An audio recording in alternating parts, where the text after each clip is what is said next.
नमस्कार। 5 अगस्त को उत्तरकाशी के धराली में कुदरत कहर बनकर टूटी और केवल 34 सेकंड में जमींदोज हो गए धराली मार्केट के साथ साथ पूरा गांव और अन्य कई इलाके।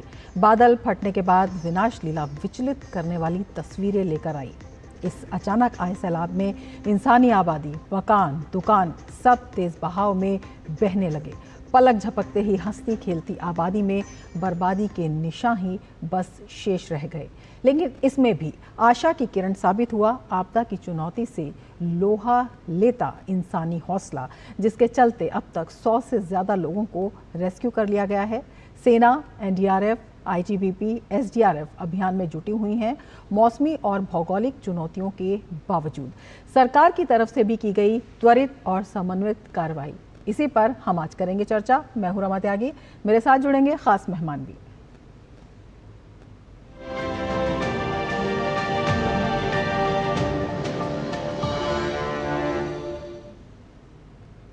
तो हर्षिल और उसके आसपास के इलाके में फंसे लोगों को सुरक्षित निकालने का अभियान युद्ध स्तर पर जारी है। लगातार ये अभियान जारी है और इसमें जो है जुटे हुए हैं तमाम जो सुरक्षा बल हैं वो। और आज सुबह 11 बजे की बात करें तो 87 लोगों को सुरक्षित रूप से निकाल लिया गया है। इस प्रकार अब तक कुल 135 लोगों को सफलतापूर्वक रेस्क्यू कर लिया गया है। हर्षिल से निकाले गए लोगों में से 100 लोगों को उत्तरकाशी जबकि 35 लोगों को देहरादून सुरक्षित भेजा जा चुका है। रेस्क्यू किए गए व्यक्तियों को चिनूक हेलीकॉप्टर से जौलीग्रांट एयरपोर्ट देहरादून लाया गया। वहीं 274 तीर्थयात्रियों को गंगोत्री और आसपास के क्षेत्रों से हर्षिल लाया गया और इन सभी यात्रियों को हर्षिल से उत्तरकाशी और देहरादून लाने की प्रक्रिया लगातार जारी है। सेना, ITBP, NDRF, SDRF, police, fire की टीमें, राजस्व की टीमें सर्च तथा रेस्क्यू ऑपरेशन में लगातार जुटी हुई हैं। जिन 274 लोगों को गंगोत्री और आसपास के इलाकों से लाया गया है, सचिव आपदा प्रबंधन ने उनका राज्यवार विवरण दिया। सुरक्षित निकाले गए तीर्थयात्रियों में गुजरात के 131, महाराष्ट्र के 123, मध्य प्रदेश के 21, उत्तर प्रदेश के 12, राजस्थान के 6, दिल्ली के 7, असम के 5, कर्नाटक के 5, तेलंगाना के 3 और पंजाब के भी 1 व्यक्ति शामिल हैं। तो लगातार ये सर्च और रेस्क्यू ऑपरेशन जारी है। उत्तराखंड के मुख्यमंत्री पुष्कर सिंह धामी ने जिले के आपदा प्रभावित क्षेत्रों से बचाए गए लोगों से मुलाकात की और मुलाकात के बाद उन्होंने कहा कि इस आपदा से बहुत नुकसान हुआ है, पूरा क्षेत्र तबाह हो गया है। यहाँ बादल फटने और भारी बारिश से भारी तबाही हुई है। हादसे से सड़क मार्ग पूरी तरह से भूस्खलन की चपेट में आ गया है। धराली क्षेत्र में केंद्र और राज्य दोनों एजेंसियां युद्ध स्तर पर राहत और बचाव कार्य में जुटे हुए हैं। और अभी तक इस समय 3 बजे तक 274 लोगों को रेस्क्यू किया जा चुका है, देहरादून भी और यहाँ भी। और उसमें सभी प्रांतों के लोग हैं और सबकी एक सूची भी बनी है। उस सूची के अनुसार देश के अनेक अलग अलग राज्यों के लोग हैं, वो सभी सुरक्षित हैं। उन सभी को यहाँ निकाला जा रहा है। अभी भारत सरकार के सड़क परिवहन राज्य मंत्री श्री अजय टम्टा जी भी यहाँ पर हैं, उनके डिपार्टमेंट के अन्य लोग भी हैं। हम लोगों का प्रयास है कि जो गगनानी से आगे सड़क मार्ग पूरी तरह से ध्वस्त हो गया है, उसको फिर से संपर्क मार्ग जोड़ा जाए। वहाँ पर बेली ब्रिज लगाकर जल्दी से जल्दी स्थिति वहाँ पर बनाई जाए। तो उत्तराखंड के उत्तरकाशी जिले में भारी बारिश और भूस्खलन से प्रभावित धराली और हर्षिल क्षेत्रों में लगातार जो बचाव अभियान है वो जारी है और लगातार जो बल हैं वो इसमें लगे हुए हैं। आइए आपको दिखाते हैं कि क्या कुछ कहा लेफ्टिनेंट जनरल नवीन सचदेवा ने। Indian Army has established joint control rooms at Dehradun, Joshimath and now fully operational at Harsil Dharali itself. Wish to also highlight that General Sengupta, the General Officer commanding Central Command, despite the adverse conditions, could manage to reach out at Harsil and Dharali on 6th itself for overseeing the rescue operations. We are committed to round-the-clock operations on war footing to provide all requisite assistance. मैं आश्वासन दिलाना चाहता हूं कि हर प्रकार के relief operations को पूरा किया जाएगा और इसमें सेना और इंडियन एयरफोर्स का सभी एजेंसीज के साथ मिलकर प्रयास जारी है। तो ज़िंदगी को बचाने की जद्दोजहद लगातार जारी है और तमाम एजेंसियां इसमें लगी हुई है। प्राथमिकता है जान बचाना और हर संभव मदद को पहुंचाना। किस तरह से ये काम किया जा रहा है, इसी पर जानकारी के लिए, चर्चा के लिए हमारे साथ दो खास मेहमान जुड़े हुए हैं और हमारे संवाददाता नीरज सिंह भी सीधे ग्राउंड जीरो से जुड़े हुए हैं। अपने मेहमानों से मैं आपका परिचय करा देती हूँ। मोहसिन शाहिदी जी हैं हमारे साथ, डीआईजी हैं, ऑपरेशन डीआईजी एनडीआरएफ, और प्रोफेसर नरेश चंद्र पंत हमारे साथ हैं, फॉर्मर प्रोफेसर हैं department of geology Delhi university से, और हमारे संवाददाता नीरज सिंह भी उत्तरकाशी से हमारे साथ जुड़े हुए हैं। नीरज, सबसे पहले आपके पास आना चाहेंगे। तमाम चुनौतियां हैं लेकिन उसके बावजूद लगातार जो रेस्क्यू ऑपरेशन है वो जारी है। क्या कुछ जानकारी आप वहां से देना चाहेंगे, क्या कुछ आप वहां से हमारे दर्शकों को बताना चाहेंगे? बिल्कुल चुनौतियां भी हैं और आप देखें कि इन चुनौतियों से जूझते हुए हमारे जो जवान हैं, चाहे हम आईटीबीपी की बात करें, एनडीआरएफ की बात करें, इसके अलावा राज्य पुलिस के जो कर्मचारी हैं उनकी बात करें, सेना की बात करें, लगातार 24 घंटे जो रेस्क्यू ऑपरेशन है उसको चलाया जा रहा है। शुरू में 2 दिन जरूर परेशानी हुई थी रमा, क्योंकि जो मौसम था वो बहुत ज़्यादा ख़राब था, लगातार बारिश हो रही थी, जिसकी वजह से रेस्क्यू ऑपरेशन पूरी तरीके से कह सकते हैं कि फुल फ्लेज में नहीं चल पाया था, क्योंकि रोड कनेक्टिविटी भी काफ़ी बुरी तरीके से डैमेज हुई थी। लेकिन अब रोड कनेक्टिविटी को सही करने का जो काम है वो तेज़ी के साथ चल रहा है। आप देखें कि उत्तरकाशी से जब धराली की तरफ बढ़ते हैं तो करीब 40 किलोमीटर आगे जाने पर पटवानी एक जगह पड़ती है, वो वहाँ से फ्लैश आउट हो गया पूरी का पूरा जो रोड है, और करीब 70 से 80 मीटर का रोड पूरा का पूरा फ्लैश आउट हुआ। उससे पहले भी कई सारे जो जगह थे जहाँ पर लैंडस्लाइड हुआ था। गंगनानी एक जगह है जहाँ लैंडस्लाइड हुआ था, इसके अलावा वहाँ पर एक जो पुल था वो पूरी की तरह वॉश आउट हुआ था। लेकिन अब जो लैंडस्लाइड वाले इलाके थे, खासतौर से भटवाड़ी से पहले तक के, वो सभी क्लियर कर लिए गए, यानी गंगनानी तक जो रास्ता है वो पूरी तरीके से क्लियर हो गया है।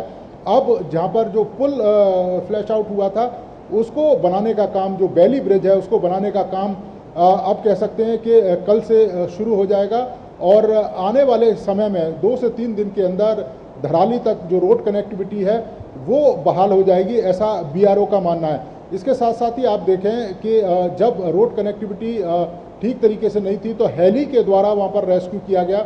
एनडीआरएफ की टीम भी शुरू में उनको दिक्कतें हुई थी, लेकिन हेली के द्वारा एनडीआरएफ के 35 जो जवान हैं वो इक्विपमेंट के साथ वहाँ पर धराली पहुँचाए गए, और अब जब रोड कनेक्टिविटी बहाल हो जाएगी तो बाकी टीमें भी जल्द से जल्द वहाँ पर पहुँच जाएंगी।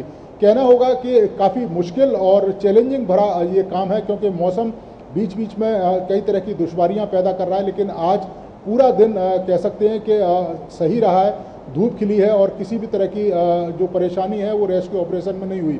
अभी तक 280 से ज़्यादा जो लोग हैं जो वहाँ फंसे हुए थे धराली में, और ख़ासतौर से हर्षिल और गंगोत्री में, उन सभी को वहाँ से निकालकर सुरक्षित स्थानों पर पहुँचाया गया है। जॉली ग्रांट पहुँचे हैं, कुछ मताली में आईटीबीपी का एक कैंप है, वहाँ पर उन लोगों को लाया जा रहा है। डॉक्टरों की टीम धराली में मौजूद है। कुछ सीएम धराली गए थे, वहाँ लोगों से उन्होंने बात की। लाइट कनेक्टिविटी को बहाल करने का जो काम है वो भी तेज़ी से चल रहा है, और कुछ समय के बाद वो कनेक्टिविटी भी बहाल हो जाएगी। तो कुल मिलाकर बहुत तेज़ी के साथ काम चल रहा है, लेकिन आपदा बहुत बड़ी है, क्योंकि धराली जो गांव है और जो कस्बा है वो पूरा का पूरा तबाह हो गया है। 50 फुट के करीब मलबा है, तो वहाँ पर अल्टरनेट जो रूट है उसको बनाने का भी जो काम है उस पर विचार किया जा रहा है, खासतौर से धराली से लेकर हर्षिल के बीच में। तो मुश्किलें ज़रूर सामने आ रही हैं, लेकिन हमारे जवान और हमारे रेस्क्यू लगातार जो तमाम रेस्क्यू टीम्स हैं वो लगी हुई हैं। बिल्कुल नीरज, मोहसिन जी आपके पास आना चाहेंगे और आपसे समझना चाहेंगे, कल तक मौसम था वो बड़ा चुनौतीपूर्ण था, आज जो है मौसम कुछ साफ पहले से बताया जा रहा है, सड़कें बह गई, जो पुल है वो टूट गए जो इलाकों को जोड़ने वाले हैं, उसके बावजूद तमाम जो जिंदगियां हैं उनको बचाने की जो कवायद है वो लगातार जारी रही। आपसे अभी की वस्तुस्थिति हम वहाँ की जानना चाहेंगे, क्या कुछ लोग वहाँ पर और भी फंसे हो सकते हैं, किस तरह से वहाँ पर काम किया जा रहा है, विशेष तौर पर जब वो पुल को बनाने की बात की जा रही है? जी बिल्कुल, मैं ये कहना चाहूँगा कि आज का मौसम आज खुला था, ये एक एडवांटेज हमारे लिए था, और इससे जो ऑपरेशन चल रहा है उसमें गति आई है। ये अच्छी बात है। 2 दिन पहले जब एनडीआरएफ की टीम्स मोबिलाइज की गई थी इंसिडेंट के बाद, तो जो रोड हमारा एक्सेस था वो बाधित था, क्योंकि कई जगहों पर 3-4 जगहों पर कटाव था। इसके वजह से हमारा जो है मूवमेंट बहुत स्लो हो गया और इसलिए हवाई मार्ग लेना पड़ा। कल हमारी टीम्स देर शाम में पहुंची थी और आज भी एयरलिफ्ट करके आज तकरीबन 4 टीम हमारी वहां पहुंच गई हैं और ऑपरेशन में शामिल हैं। इसके अलावा दूसरी एजेंसीज भी हैं, जिसमें आर्मी है, आईटीबीपी, एसडीआरएफ, लोकल पुलिस है, ग्रेफ के लोग हैं, बीआरओ हैं, ये सब मिलकर काम कर रहे हैं वहाँ पर। जो फोकस एरिया अभी है हमारा वो 2 है, जिसमें एक तो जो इंसिडेंट साइट है जहाँ पर ये फ्लैश फ्लड का इम्पैक्ट हुआ है, उस पर कार्रवाई चल रही है कि वहाँ पर आइडेंटिफाई किया जा रहा है कि कौन सी जगह है, पिन पॉइंट इंफॉर्मेशन जहाँ पर मिल सके, जहाँ पर मैनुअल डिगिंग करके हम देख सकें कि कोई जान है अगर तो उनको बचाया जा सके। और दूसरा जो एक अहम पहलू ये भी है कि गंगोत्री एक्सिस पर जो हमारे यात्री फंसे हुए थे, तो उनको भी निकालने की प्रक्रिया वहाँ से आज पूरे दिन चली है, जिसमें ज्वाइंट ऑपरेशन हुआ है और तकरीबन 274 लोग, जैसा आपने अपने माध्यम से बताया, कि ये सारे लोग निकाले गए हैं सुरक्षित और हर्षिल हेलीपैड के ज़रिए आगे ले जाए गए हैं। तो ये युद्ध स्तर पर कार्रवाई चल रही है और बेहतरीन समन्वय के साथ ये कार्रवाई की जा रही है। बिल्कुल बेहतरीन समन्वय के साथ की जा रही है। हमारे साथ प्रोफेसर पंत भी जुड़े हुए हैं। प्रोफेसर पंत, आपसे समझना चाहेंगे, जिस तरह से ये आपदा आई उसमें तमाम जो रिपोर्ट्स भी इसमें आ रही हैं या कारण निकल कर आ रहे हैं, उसमें जो ग्लोबल वार्मिंग है वो तो है ही, ग्लेशियर का पिघलना और तमाम चीज़ें हैं जिसके बारे में बताया जा रहा है। हम आपसे ये भी समझना चाहेंगे, क्योंकि जब ये हादसा हुआ था, बादल फटा था, एक नहीं कई जगह फटा था और उसके बाद जो सैलाब आया था वो भी कई बार आया था। हालांकि आज मौसम साफ है, लेकिन इस तरह की परिस्थिति में क्या अभी भी वहाँ पर जो स्थिति है वो संवेदनशील बनी हुई है और कितनी सावधानी अभी भी वहाँ पर बरतने की ज़रूरत है जब राहत और बचाव अभियान वहाँ पर चलाया जा रहा है? जी रमा जी, देखिए 2 अलग अलग कारण आपने मेंशन किए। एक ग्लॉफ या ग्लेशियर लेक आउटबर्स्ट फ्लड की बात करते हैं जिससे पानी आए, और दूसरी क्लाउड बस्ट के। क्लाउड बस्ट का बेसिकली मतलब ये है कि एक एरिया में कम समय में काफ़ी सारी बारिश हो। 100 mm बारिश करते हैं। 1 स्क्वायर किलोमीटर अगर आप देखें, 1 मिलीमीटर की बारिश है तो 1000 मीट्रिक टन पानी हो जाता है। तो अगर कम समय में इतना सारा पानी हो, यानी 20-25 mm 100 mm बारिश हो, तो बहुत सारा पानी एक साथ इकट्ठा होता है, एक साथ आ जाता है। क्लाउड बस्ट जहाँ पे होता है, नुकसान उसके डाउनस्ट्रीम में ज़्यादातर समय होता है, उससे दूर होता है। तो क्लाउड बस्ट होने के रिकॉर्ड करने के लिए ज़रूरी नहीं है कि हमें अभी इंफॉर्मेशन हो, यानी कि जहाँ पे कितनी बारिश हुई उसके लिए rain gauge station higher Himalayas में, हायर रीचेज में इतने ज़्यादा नहीं है कि हम बड़े स्पेसिफिकली उसको कह सकें कि ये क्लाउड बस्ट था या ग्लॉफ था। इसीलिए थोड़ा बहुत विशेषज्ञों में ये बहस कम होता है, उससे फ़र्क नहीं पड़ता। जो नुकसान होता है बेसिकली वो डाउनस्ट्रीम होता है, और नुकसान इसलिए होता है कि पानी तो आता ही है, बट पानी के साथ में बहुत सारा लूज मटेरियल भी आता है जिसमें बोल्डर्स होते हैं। जैसे मैंने लद्दाख 2010 6 अगस्त का जो था उसमें 10-10 मीटर के बोल्डर्स थे। इसी तरीके से यहाँ भी जो पिक्चर्स में नज़र आ रहा है अभी तक बहुत सारा इस तरह का मटेरियल आया जिसने जो एरिया में जो भी बिल्डिंग्स बनी थी उनको गिरा दिया। अब समस्या ये है कि हमारा जो रेस्पॉन्स है इस वक्त वो आउटस्टैंडिंग है, यानी कि हमारा रेस्क्यू और रिलीफ ऑपरेशन आउटस्टैंडिंग होते हैं। दे आर प्रोबब्ली नंबर 1 और नंबर 1 के बराबर होंगे पूरे धरती पर। मगर जो इन बिटवीन जब ये डिज़ास्टर्स होते हैं तो उस दौरान में जो हम सेकेंडरी लेवल की जो हम प्रिकॉशंस इनको कम करने की ले सकते हैं उस पर हम थोड़ा पीछे रह जाते हैं। यानी कि हम डिज़ास्टर रेस्क्यू उसमें तो बहुत अच्छा करते हैं बट उनसे सबक नहीं ले पाते। वो सबक लेने का इसलिए हमारे लिए बहुत ज़रूरी है कि 80% इंडिया की पॉपुलेशन हाइड्रोमीटोलॉजिकल डिज़ास्टर से प्रभावित है और हिमालय का क्षेत्र इसमें बहुत अग्रणी है। उसके भी कई कारण हैं। एक तो ये है कि वहाँ प्रेसिपिटेशन जोन है, यानी ऊपर प्रेसिपिटेशन होता है क्योंकि हिमालय की ऊंचाई से जो क्लाउड्स वेपर बियरिंग क्लाउड्स टकराते हैं तो बारिश होती है। और दूसरा ये कि स्लोप ज़्यादा है तो उसका मोमेंटम यानी कि एनर्जी उस स्लोप के कारण काफ़ी बढ़ जाती है, और जब उसमें मिट्टी और पत्थर जो कई बार ह्यूमन एक्टिविटी के कारण बढ़ जाते हैं, वो जब मिल जाते हैं तो ये बड़ा डेडली कॉम्बिनेशन हो जाता है। आप देखिए, आप देखेंगे जब जैसे और तस्वीरें आएंगी कि घरों के अंदर पूरा का पूरा मिट्टी जमा हो जाए, पूरा का पूरा। तो और ये सेकंड्स में होता है। इसके बचने के क्या तरीके हैं? एक तरीका ये है कि एक ऐसी अर्ली वार्निंग सिस्टम हो जिसमें हमें ये पहले पता हो। वो संभव नहीं है, जैसे मैंने कहा, इतनी ज़्यादा हमारे पास गेज स्टेशंस वगैरह नहीं है जो हम ये प्रिडिक्ट कर सकें कुछ मिनट पहले या कुछ समय पहले। लेकिन डिजास्टर प्रोन जो एरिया होते हैं उनमें कुछ चेतावनी, कुछ निर्देश या कुछ सावधानी जो है वो हमेशा रखी जाती हैं। यस, सबसे बड़ी सावधानी रमा जी है कि डिजास्टर प्रोन जगह में हमारी आबादी ना हो, सबसे बड़ी सावधानी। मगर जो हम अर्बनाइजेशन करते हैं, जो आबादी बैठती है, वो इस चीज़ के ध्यान में नहीं किया जाता। और ये केवल पहाड़ों के लिए नहीं है, ये दिल्ली जैसे शहरों के लिए भी, यानी फ्लड प्लेन जिसमें आज पानी नहीं है, मगर अगर कभी ज़्यादा पानी आया तो वो डेफिनेटली वो रिवर का कोर्स है, रिवर उसको रिक्लेम बिल्कुल पूर्व चेतावनी और जो पूर्व सावधानी है वो रखनी बेहद ज़रूरी है। मोहसिन जी आपके पास आना चाहेंगे?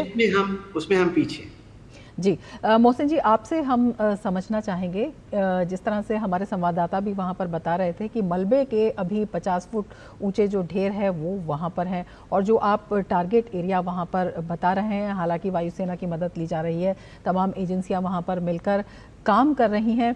क्या कुछ और अत्याधुनिक जो उपकरण हैं उसमें इस्तेमाल किए जा सकते हैं? किस तरह से, क्योंकि जब संपर्क नहीं है, सड़क नहीं है, तब काफ़ी चैलेंजिंग हो जाता है ये। जी बिल्कुल, ये बहुत बड़ा चैलेंज है, क्योंकि आप देख रहे हैं कि ये जो मलबा है तकरीबन 200 से 250 मीटर वर्ग क्षेत्र में फैला हुआ है, और जो उसकी डेप्थ है तकरीबन 40 से 50 फीट कई जगहों पर, तो तकरीबन 3 से 4 मंजिला इमारत उसमें समा गई है, उसका पता नहीं चल रहा है। तो इतने बड़े एरिया में, इतने बड़े डेप्थ में ऑपरेशन करना, आइडेंटिफाई करना लोगों को, ये एक बड़ा चैलेंज है। और इसके लिए हालांकि जो हमारे पास इंफॉर्मेशन आ रही है, पिन पॉइंट वहाँ पर ये कार्रवाई की जा रही है, मैनुअल वहाँ पर अटेंड कर रहे हैं, मगर इतने बड़े क्षेत्र में जो संभव है वो हैवी मशीनरी का ही एम्प्लॉयमेंट पॉसिबल है, और इसमें निश्चित रूप से वक्त लगेगा। और जैसा कि प्रोफेसर पंत सर ने कहा कि उसमें बोल्डर्स, टिम्बर्स, सब बहुत सारी चीज़ें वहाँ पर शामिल हैं। तो जो एक्सकेवेशन होगा, मलबे को निकाला जाएगा, वो भी एक बहुत ही टीडियस प्रोसेस है, उसमें वक्त लगेगा। तो ये चैलेंजेस हैं। हमारे पास जो एनडीआरएफ के पास भी कटिंग, ड्रिलिंग टूल्स होते हैं जिसका इस्तेमाल किया जाता है। इसके अलावा हमारे पास जो कैडेवर डॉग्स हैं उनको भी वहाँ पर ले जाया गया है। कैडेवर डॉग्स वो होते हैं जो डेड बॉडीज को रबल के अंदर वो आइडेंटिफाई कर सकते हैं, और उनकी मदद ली जाती है।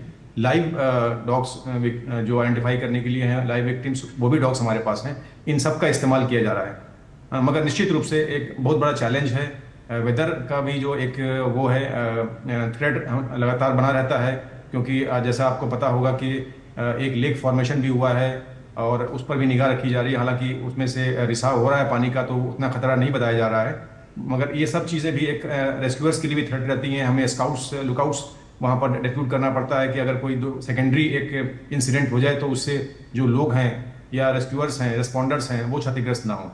बिल्कुल, तो ये सारी चैलेंजेस रिस्पांस एजेंसीज को फेस करना पड़ रहा है। चैलेंजेस भी हैं और तमाम निगरानी तंत्र जो है उसे भी सक्रिय किया गया है। नीरज आपसे समझना चाहेंगे, कमांड सेंटर भी इसका एक बनाया गया है, किस तरह से इस तमाम ऑपरेशन पर नज़र रखी जा रही है, विशेषकर जब हम बात करते हैं केंद्र सरकार के और राज्य सरकार के समन्वय की। मुख्यमंत्री धामी हमें लगातार वहां पर दिखाई दे रहे हैं और जिस तरह के चैलेंजेस भी हमारे जो दो विशेष मेहमान हैं उन्होंने बताए हैं, उनको देखते हुए किस तरह से एक सुदृढ़ तंत्र जो है वो बनाया जा रहा है। हालांकि कह रहे हैं कि समय इसमें और लग सकता है।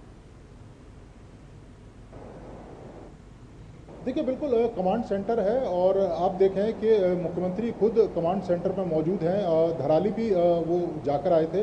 कमांड सेंटर से जगह जगह की जो लाइव विजुअल हैं वो वहाँ पर मिलते हैं। अगर कहीं लैंडस्लाइड होता है, कहीं किस तरह की परेशानी होती है, ट्रैफिक का मूवमेंट किस तरह का है, धराली में क्या स्थिति है, वहाँ पर जो रेस्क्यू ऑपरेशन है वो किस तरीके से चल रहा है, कहाँ कहाँ किस किस सामान की ज़रूरत है, किस तरह से रोड ओपनिंग का जो काम है वो किस तरीके से चल रहा है, अगर कोई दिशा निर्देश देना है तो वहीं से तत्काल दिशा निर्देश भी देते हैं। तो समन्वय के साथ काम चल रहा है। निश्चित तौर पर एक बड़ा एरिया है और उसको साफ करने में समय भी लगेगा। जैसे कि आपने देखा भी था कि एनडीआरएफ के जो अधिकारी हैं वो भी बता रहे थे 200 मीटर के करीब एरिया है और 50 फीट के करीब मलबा है। और आप देखें कि उत्तराखंड में जो डिजास्टर आता है उसमें सबसे ज़्यादा ज़रूरी है कि जो लोग हैं उनको रमा थोड़ा सा समझना होगा, क्योंकि कोई ये पहली आपदा नहीं है। 2013 में केदार घाटी में जो आपदा आई थी वो हमने देखी थी। इसके अलावा आप देखें कि जोशीमठ में भी जगह जगह पर जो मकान धंसे थे और ज़मीन फटी थी वो आपदा हमने देखी थी। और उसका सबसे बड़ा कारण है कि आप देखें कि ज़्यादातर जो लोग हैं जो नदियों के किनारे, नालों के किनारे जो अपना निर्माण है वो करते हैं, और पानी का एक बहाव होता है, पानी का एक प्रेशर भी होता है। बिल्कुल। आप देखें कि आज से 3-4 साल पहले अगर आप धराली की स्थिति देखें तो इतनी बड़ी संख्या में वहाँ पर निर्माण नहीं था। बिल्कुल, लेकिन तमाम कारण है जिनकी समीक्षा होनी बाकी है, जिन्हें तलाशा भी जा रहा है, खंगाला भी जा रहा है।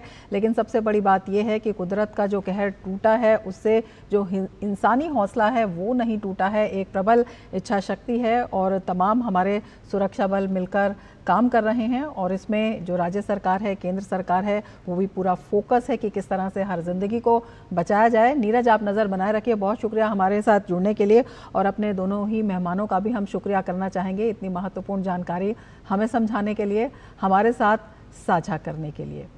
और इसके साथ ही चर्चा में फिलहाल इतना ही। दीजिए इजाज़त। नमस्कार।